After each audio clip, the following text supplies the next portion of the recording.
mostly all of these. The first one is after-school program, and during the summer we did something called a summer program, which is what I worked on primarily.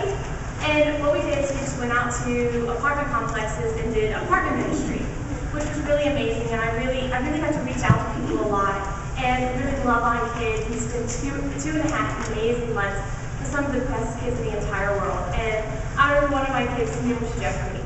And Jeffrey, from day one, was a problem child.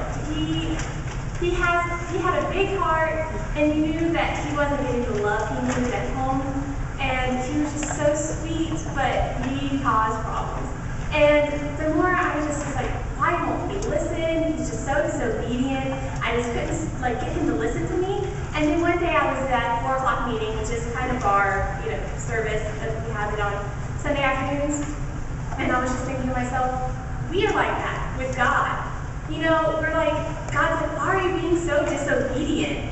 And we're just doing what we want to do, and we're, doing what we think is right, but it isn't right. And it was kind of like a slap in the face. It was like, so Jeffrey, it's like I had some more patience with Jeffrey. That I just learned to love him more, and just be like, I should use, the grace. We talked about that today in Clubhouse. I need to use grace and forgive Jeffrey and be like, oh, Jeffrey, you don't deserve this, but I love you, and I just love him. And, it was just really great, and I just learned so much this summer. And that was summer program, and then the mission also provides a lot of other things. We get a lot of donations, and we do a food pantry and a clothing room, and we do furniture, and we provide beds and stuff and everything. And we had to sort through all of it, and that was all day Saturday. And during the week, most people don't go out and give their donations during the week, so everybody donated on Saturday, and it was the craziest day. The bins, we had these bins that were this big. They were up to here all the time, always full, and you just really needed that endurance from God. And it was a lot, and it felt like a lot of work, but I feel really accomplished. We worked 12-hour days on our feet, 7 days a week. We never had a day off, but it was amazing, and I learned so much from the Lord, and He blessed me so much.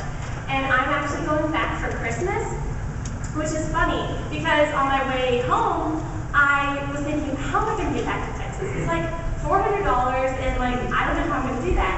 And then the flight attendant comes in, and she says, is anybody willing to give up their seats for 2 free round-trip tickets to anywhere that AirTran flies?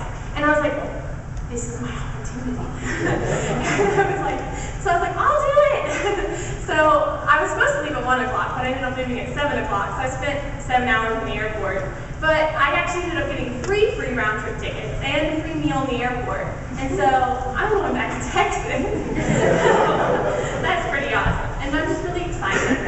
And I actually pulled out a verse that we had been talking about with our kids a lot this summer. And it was probably a verse that we've all heard a million times. And it's Matthew 5:13. And it talks about us being the salt of the earth. And that's really what we need to be. It's we need to have that saltiness that God gives us. And it's something that I've really been learning with my kids, but that had really been sinking in myself. I need to have that saltiness, that goodness. That when people look at me and go oh yeah, she works with Mission Arlington. She loves God. She loves Jesus. She'll help us out. We want to go to her for stuff. They'll see that in me, and they'll love it. And then it also reflects back on the mission. It was very great. It was an amazing experience.